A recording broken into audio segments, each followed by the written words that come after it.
NCP সহ ৩টি রাজনৈতিক দলকে নিবন্ধন দিল ইসি। জোটের প্রার্থীদের নিজ প্রতীকে লড়ার বিধান রেখে সংসদীয় আরপিও অধ্যাদেশ জারি। পুলিশ কোনো প্রার্থীকে সুবিধা দিলে ব্যবস্থা নেওয়া হবে বললেন স্বরাষ্ট্র উপদেষ্টা। বিচার বহির্ভূত হত্যায় জড়িতদের ছাড় নয়। অন্তর্বর্তী সরকারের নিজস্ব ক্ষমতা নেই মন্তব্য মির্জা আব্বাসের। দুটি রাজনৈতিক দলের ওপর ভর করে টিকে থাকার অভিযোগ। এবং কিছুদিনের মধ্যেই দলীয় প্রার্থী ঘোষণা জানালেন জামায়াতের আমির। মতানৈক্য কাটাতে দলগুলোর সাথে আলোচনায় রাজি।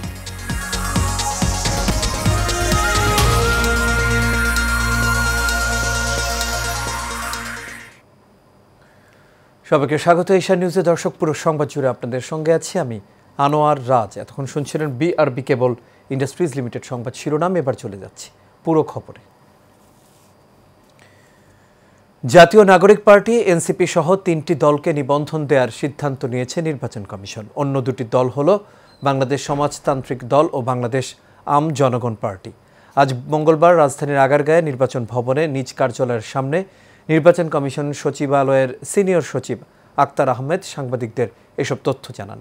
ইসি সচিব আক্তার আহমেদ আরও জানান, ইসির শর্ত অনুযায়ী এই ৩টি দলই কোয়ালিফাই করেছে। ইসির নিবন্ধন পেতে নির্ধারিত সময়ের মধ্যে ১৪৩টি দল আবেদন করে। প্রাথমিক যাচাই বাছাই শেষে ২২ দলের ব্যাপারে মাঠ পর্যায়ে তদন্ত পাঠায় নির্বাচন কমিশন। এরপর মাঠ পর্যায়ের তদন্ত প্রতিবেদন পর্যালোচনা করে এনসিপি, বাংলাদেশ সমাজতান্ত্রিক দল ও বাংলাদেশ আম জনগণ পার্টিকে নিবন্ধন দেওয়ার সিদ্ধান্ত নেয় ইসি।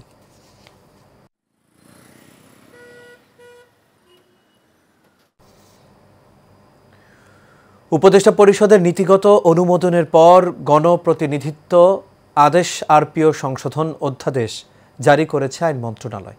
এর ফলে জোট মনোনীত প্রার্থীকে নিজ দলের প্রতীকে ভোট করতে হবে। এছাড়া ফেরারি আসামি ভোটে অযোগ্য মিথ্যা তথ্য দিলে এমপি পদ বাতিল এমন এক গুচ্ছ নতুন বিধান যুক্ত করা হয়েছে। থাকছে না ভোটও। অনুচ্ছেদ ২ সংশোধন করে আইন শৃঙ্খলা বাহিনীর সংজ্ঞায় সেনাবাহিনী, নৌবাহিনী ও বিমান বাহিনী রাখা হয়েছে। ভোট কেন্দ্র প্রস্তুতের ক্ষেত্রে জেলা নির্বাচন অফিসারের হাতে রাখা হয়েছে। এছাড়া আগে এই ক্ষমতা ডিসির হাতে ছিল। কোনো আদালত কর্তৃক ফেরারি বা পলাতক আসামি ঘোষিত হলে সংসদ সদস্য হওয়ার অযোগ্য হবেন। জামানতের পরিমাণ ২০,০০০ থেকে বাড়িয়ে ৫০,০০০ টাকাও করা হয়েছে। সংশোধনীতে ইলেকট্রনিক ভোটিং মেশিনের ব্যবহার সংক্রান্ত বিধান বিলুপ্ত করা হয়েছে। এছাড়া ভোট গণনার সময় গণমাধ্যম কর্মীরা উপস্থিত থাকতে পারবেন। আসন্ন জাতীয় সংসদ নির্বাচনে পুলিশ কোনো প্রার্থীকে বিশেষ সুবিধা দিলে ব্যবস্থা নেওয়া হবে বলে জানিয়েছেন স্বরাষ্ট্র উপদেষ্টা লেফটেন্যান্ট জেনারেল অবসরপ্রাপ্ত মোহাম্মদ জাহাঙ্গীর আলম চৌধুরী। আজ স্বরাষ্ট্র মন্ত্রণালয়ে আইনশৃঙ্খলা কোর কমিটির সভা শেষে সাংবাদিকদের সঙ্গে আলাপকালে এই কথা বলেন তিনি। স্বরাষ্ট্র উপদেষ্টা জানান, সভায় নির্বাচন সীমান্তের কিছু বিষয়ে দেশের সার্বিক আইনশৃঙ্খলা নিয়ে আলোচনা হয়েছে। এ সময় এক প্রশ্নের জবাবে তিনি জানান, বিচার বহির্ভূত হত্যাকাণ্ড হোক বা অন্য কোনো হত্যাকাণ্ড হোক, সবই আইনের আওতায় আসবে। অবৈধ অস্ত্র নিয়ে আরেকটি প্রশ্নের জবাবে স্বরাষ্ট্র উপদেষ্টা জানান, লুট হওয়া অস্ত্র কত তাড়াতাড়ি উদ্ধার করা যায় সেই চেষ্টাও চলছে। এছাড়া রাউজানে অপারেশন করে অস্ত্র উদ্ধার করেছি। ইলেকশনটা হইতে হবে ফ্রি, ফেয়ার, ক্রেডিবল এবং উৎসবমুখর। কারো কোনো ধরনের এরকম নেগলিজেন্স থাকলে সাথে সাথেই তার আইনি আওতায় নেওয়া আসা হবে। আগে যেমন খালি ওই জিডি করে রাখতে হতো, কেস না, এইবার সাথে সাথেই তারা পানিশমেন্টের আওতায় নিয়ে আসা হবে। অন্তর্বর্তী সরকার দুটি দলের ওপর ভর করে টিকে আছে বলে মন্তব্য করেছেন বিএনপির স্থায়ী কমিটির সদস্য মির্জা আব্বাস। দুপুরে নয়াপল্টনে বিএনপির ভাইস চেয়ারম্যান সাদেক হোসেন খোকার ৬ষ্ঠ মৃত্যুবার্ষিকী উপলক্ষে আয়োজিত এক দোয়া মাহফিল ও আলোচনা সভায় তিনি এই মন্তব্য করেন। বেকারের সংখ্যা বেড়ে গেছে, রাস্তায় নামলে হাঁটা যায় না অভিযোগ করে বিএনপির এই নেতা বলেন, একটি শ্রেণী জুটেছে দেশে নতুন, এরা দেশকে লুটপাট করে খাওয়ার চিন্তাভাবনা করছে। বর্তমান সরকারের কার্যক্রম দেখলে বোঝা যায় দুটি দল যা বলে এই সরকার তাই করে। মির্জা আব্বাস আরও জানান, যারা এই বাংলাদেশকেই চায়নি কোনোদিন, তারা বাংলাদেশের শাসন ভার চায়। এ সময় বক্তব্য রাখেন বিএনপির চেয়ারপারসনের উপদেষ্টা আব্দুস সালাম, ঢাকা মহানগর দক্ষিণ বিএনপির সদস্য সচিব তানভীর আহমেদ রবিন সহ মহানগরের নেতৃবৃন্দ। আমি খুব আশঙ্কা করছি এই দলগুলোকে জেতানোর জন্য সরকার যে কোনো অবৈধ প্রক্রিয়ার আশ্রয় নিতে পারে। যেটা বিগত সরকার করেছিল, যেটা আওয়ামী লীগ সরকার করেছিল, রাতের ভোট দিনে, দিনের ভোট রাতে, ঠিক না, এই সরকারও সম্ভবত এরকম কোনো কাজ করে ফেলবে। কিছুদিনের মধ্যেই দলীয় প্রার্থী ঘোষণা করা হবে বলে জানিয়েছেন জামায়াতে ইসলামীর আমির ডাক্তার শফিকুর রহমান। পবিত্র ওমরা পালন এবং যুক্তরাষ্ট্র ও যুক্তরাজ্য সফর শেষে ভোরে হযরত শাহজালাল আন্তর্জাতিক বিমানবন্দরে দেশে ফিরে সাংবাদিকদের প্রশ্নের জবাবে এই কথা জানান তিনি। মতানৈক্য গণতন্ত্রের সৌন্দর্য এমন মন্তব্য করে তিনি বলেন, রাজনৈতিক দলগুলোর মধ্যে মতানৈক্য কাটাতে আলোচনায় বসতে রাজি তার দল। এ সময় নির্বাচন কমিশনারের কাছে প্রবাসীদের ভোটাধিকার রেজিস্ট্রেশনে আরও 15 দিন সময় বাড়ানোর দাবি জানান ডাক্তার শফিকুর রহমান। আমরা কিন্তু 1 বছর আগেই প্রায় এই তালিকা বিভিন্নভাবে আঞ্চলিকভাবে আমরা এটা জানিয়ে দিয়েছি। চূড়ান্ত তালিকাটা সময় মতো আমরা ইনশাল্লাহ কেন্দ্রের পক্ষ থেকে ঘোষণা করব। তবে যেহেতু আমরা একা ইলেকশন করব না, আরও অনেককে আমরা ধারণ করব, দেশ এবং জাতির স্বার্থে সব দিক বিবেচনা করেই চূড়ান্তভাবে যথাসময় ইনশাল্লাহ আমরা প্রার্থী ঘোষণা করব। আমাদের মধ্যে মতানৈক্য হোক, তবে দোয়া করেন মতবিরোধ যেন না হয়। আবু সাইদ হত্যা মামলার 10ম দিনের সাক্ষ্য গ্রহণের দিন ধার্য ছিল আজ। তবে সাক্ষী না আসায় সাক্ষ্য গ্রহণ পিছিয়ে আগামী 10 নভেম্বর দিন ধার্য করেন আন্তর্জাতিক অপরাধ ট্রাইব্যুনাল। বেলা 11:15টার পর এই দিন ধার্য করেন ট্রাইব্যুনাল 2। এদিন প্রসিকিউশনের পক্ষে সময় চেয়ে আবেদন করা হয়। পরে আবেদন মঞ্জুর করে নতুন দিন ধার্য করেন আদালত। টানা 3 ধার্য তারিখে সাক্ষী হাজির হল না ট্রাইব্যুনালে। এ প্রসঙ্গে কনস্টেবল সুজনের আইনজীবী আজিজুর রহমান দুলু বলেন, সাক্ষী যথাসময়ে উপস্থিত না করা প্রসিকিউশনের ব্যর্থতা। এদিকে রামপুরায় ছাত্রদের ছাদের কার্নিশে ঝুলে থাকা আমির হোসেনকে গুলি করা সহ 2 জনকে হত্যার মামলায় 5ম ও 6ষ্ঠ সাক্ষী জবানবন্দি দেন।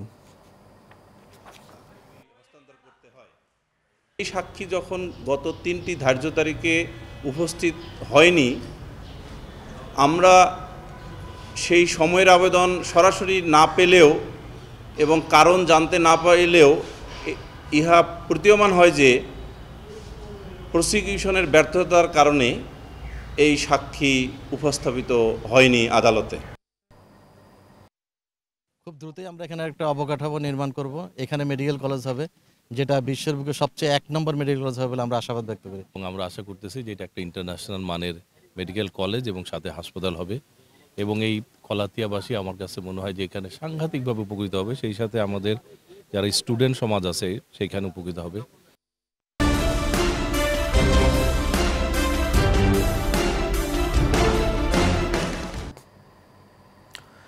এবার সারা বাংলার খবর। উন্নয়নের টাকায় চলছে কমিশন চক্র, এমনই অভিযোগ উঠেছে গাইবান্ধা এলজিইডি কার্যালয়কে ঘিরে। ঠিকাদারদের দাবি, কোনো কাজের বিল তুলতে গেলে দিতে হয় শতকরা 5 টাকা কমিশন, আর সেই টাকা না দিলে আটকে দেয়া হয় বিল।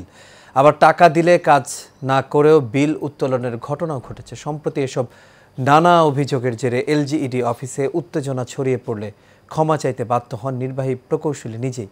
সুমন মণ্ডলের প্রতিবেদন, জানাচ্ছেন শেখ ফাহিম। ঘুষের টাকা চাওয়াকে কেন্দ্র করে এভাবেই ঠিকাদারদের রোষানলে পড়েন গাইবান্ধা এলজিইডির নির্বাহী প্রকৌশলী উজ্জ্বল চৌধুরী। শেষ পর্যন্ত ভবিষ্যতে এমন ঘটনার পুনরাবৃত্তি হবে না মর্মে ক্ষমা চান প্রকাশ্যে। চলতি বছরের 28 জুলাই IRIDF 3 প্রকল্পের আওতায় পলাশবাড়ী উপজেলা পবনাপুর ইউনিয়নের সামনে থেকে হরিণাবাড়ি বাজার পর্যন্ত রাস্তার কাজে আগাম বিল দেওয়া সহ নানা অনিয়মের অভিযোগে নির্বাহী প্রকৌশলী উজ্জ্বল চৌধুরী সহ বেশ কয়েকজনের বিরুদ্ধে জেলা প্রশাসকের কাছে অভিযোগ দেওয়া হয়। এই যে এলজিডিতে যে গন্ডগোলটি 5% পিসি ও ঠিকাদারদের সাথে বিভিন্ন অনিয়ম দুর্নীতি নিয়ে যে হট্টগোলটা, এটা অত্যন্ত তার জন্য অসম্মানজনক। আমরা আসলে এটা জানতে চাই যে কোনো কাজ করার আগে তাকে 5% দিতে হয়। এটা কি আসলে সরকারি প্রথা না সরকারের কোনো রুলসের মধ্যে আছে? নির্বাহী প্রকৌশলী সাহেব উনি হাত জোর করে তাদের কাছে ক্ষমা চাচ্ছেন। আসলে এটা খুবই দুঃখজনক। সুশীল সমাজের অভিযোগ, উন্নয়নের নামে নিজেদের উন্নয়ন করে চলেছেন এই নির্বাহী প্রকৌশলী সহ তার সহচররা। এলজিডির যে নির্বাহী প্রকৌশলী জনাব উজ্জ্বল চৌধুরী, ওনার সঙ্গে স্থানীয় যে ঠিকাদাররা আছে তার সঙ্গে একটা কনফারেন্স রুমে একটা বাকবিতণ্ডা দেখলাম, একটা ধস্তাধস্তির ঘটনা দেখলাম। সেখানে আরও একটা জিনিস আমি লক্ষ্য করলাম যে এক পর্যায়ে অভিযোগের বিষয়ে নির্বাহী প্রকৌশলী উজ্জ্বল চৌধুরীর ক্যামেরার সামনে কথা বলতে রাজি না হলেও তদন্ত করে ব্যবস্থা নেয়ার আশ্বাস এই কর্মকর্তার। আবার নতুন চিফ ইঞ্জিনিয়ার এখন পর্যন্ত আজকে 3 দিন যাবত আমাদের পোস্ট খালি, বুঝতে পারছেন? বুঝছেন, আবার চিফ ইঞ্জিনিয়ার নাই। হ্যাঁ, আমরা অভিভাবক খেয়ে নি। হ্যাঁ, এই সত্যি কথা যেটা, বুঝতে পারছেন? তো যিনি চিফ ইঞ্জিনিয়ার আসবেন, আজকে উনি ব্যবস্থা নেবেন। গাইবান্ধা এলজিইডিতে ঘুষের এই সংস্কৃতি বন্ধে প্রশাসনিক তদন্ত হবে কিনা তা এখনো দেখার বিষয়। Sheikh Fahim, Asian television. স্থানীয়দের বাধার মাঝেও ক্ষুদে ব্যবসায়ীদের দুর্ভোগ লাঘবে পিরোজপুরের মঠবাড়িয়া নতুন মার্কেট সিডের উদ্বোধন করেছে উপজেলা প্রশাসন। পিরোজপুর জেলার মঠবাড়িয়া উপজেলার দধিভাঙা বাজারে ক্ষুদে ব্যবসায়ীরা দীর্ঘদিন রোদ বৃষ্টিতে খোলা আকাশের নিচে ব্যবসা পরিচালনা করে আসছিলেন। তাদের দীর্ঘদিনের কষ্ট ও দুর্ভোগের কথা বিবেচনা করে মঠবাড়িয়া উপজেলার নির্বাহী কর্মকর্তা আব্দুল কাইয়ুম বাজারে একটি টল সেট পর স্থাপন করেন।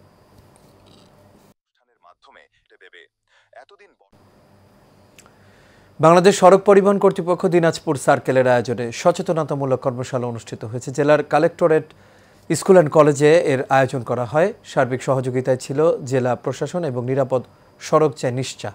কর্মশালায় প্রধান অতিথি ছিলেন অতিরিক্ত জেলা ম্যাজিস্ট্রেট নূরে এ আলম। এ সময় উপস্থিত ছিলেন বিআরটিএ সহকারী পরিচালক এটিএম মইনুল হাসান, নিরাপদ সড়ক চাই দিনাজপুর জেলা শাখার সভাপতি এরশাদুজ্জামান মোল্লা সহ আরও অনেকে।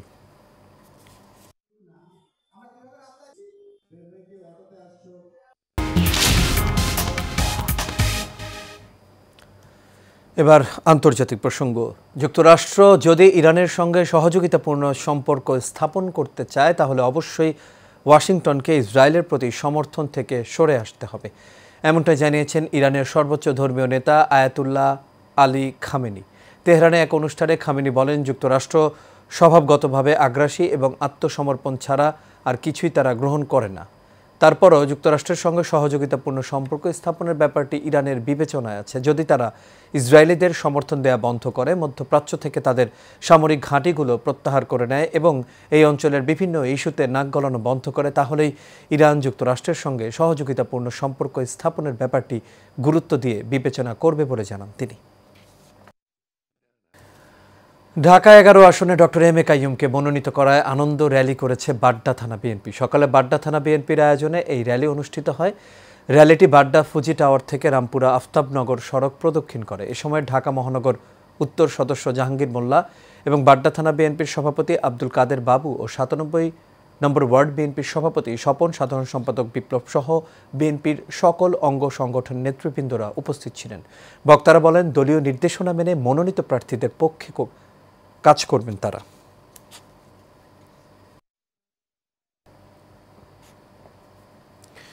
জাস্টিস ফর অল এর নেতৃত্বে বার্মা টাস্ক ফোর্সের আন্তর্জাতিক প্রতিনিধি দল বাংলাদেশ সরকারকে রোহিঙ্গা শরণার্থীদের জন্য একটি সুসংহত, স্বীকৃত ও অন্তর্ভুক্তিমূলক শিক্ষা কাঠামো গ্রহণের আহ্বান জানিয়েছে। দুপুরে রাজধানীর একটি অভিজাত হোটেলে আয়োজিত সংবাদ সম্মেলনে এই আহ্বান জানানো হয়। প্রতিনিধি দলটি কক্সবাজারের রোহিঙ্গা শিবিরে দীর্ঘদিনের গবেষণা ও সাম্প্রতিক পরিদর্শনের ভিত্তিতে 3টি মূল সুপারিশ উপস্থাপন করে। রোহিঙ্গা শিক্ষার জন্য একীভূত জাতীয় নীতিমালা প্রণয়ন, স্বীকৃত সার্টিফিকেশন ব্যবস্থা চালু করা, যা উচ্চশিক্ষা ও কর্মসংস্থানের সুযোগ তৈরি করবে। মার্কিন মুসলিম সংস্থাগুলোকে শিক্ষা উদ্যোগে সম্পৃক্ত করা, যাতে তাদের দাতব্য তহবিল ও দক্ষতা কাজে লাগানো যায়। জাস্টিস ফর অল এর সভাপতি ও বার্মা টাস্ক ফোর্সের চেয়ারম্যান ইমাম আব্দুল মালিক মুজাহিদ বলেন, রোহিঙ্গাদের প্রতি বাংলাদেশ সরকার ও জনগণের সহানুভূতি বিশ্বে নজিরবিহীন। আর এর সাথে শেষ করবে এশিয়া নিউজ। তবে যাবার আগে বিআরবি কেবল ইন্ডাস্ট্রিজ লিমিটেড সংবাদ শিরোনামগুলো দেখে নেব দর্শক আরও একবার। এনসিপি সহ 3টি রাজনৈতিক দলকে নিবন্ধন দিল ইসি। জোটের প্রার্থীদের নিজ প্রতীকে লড়ার বিধান রেখে সংশোধিত আরপিও অধ্যাদেশ জারি। পুলিশ কোনো প্রার্থীকে সুবিধা দিলে ব্যবস্থা নেওয়া হবে বললেন স্বরাষ্ট্র উপদেষ্টা। বিচার বহির্ভূত হত্যায় জড়িতদের ছাড় নয়। অন্তর্বর্তী সরকারের নিজস্ব ক্ষমতা নেই মন্তব্য মির্জা আব্বাসের। 2টি রাজনৈতিক দলের ওপর ভর করে টিকে থাকার অভিযোগ। এবং কিছুদিনের মধ্যে দলীয় প্রার্থী ঘোষণা জানালেন জামায়াতের আমির। মতানৈক্য কাটাতে দলগুলোর সাথে আলোচনায় রাজি।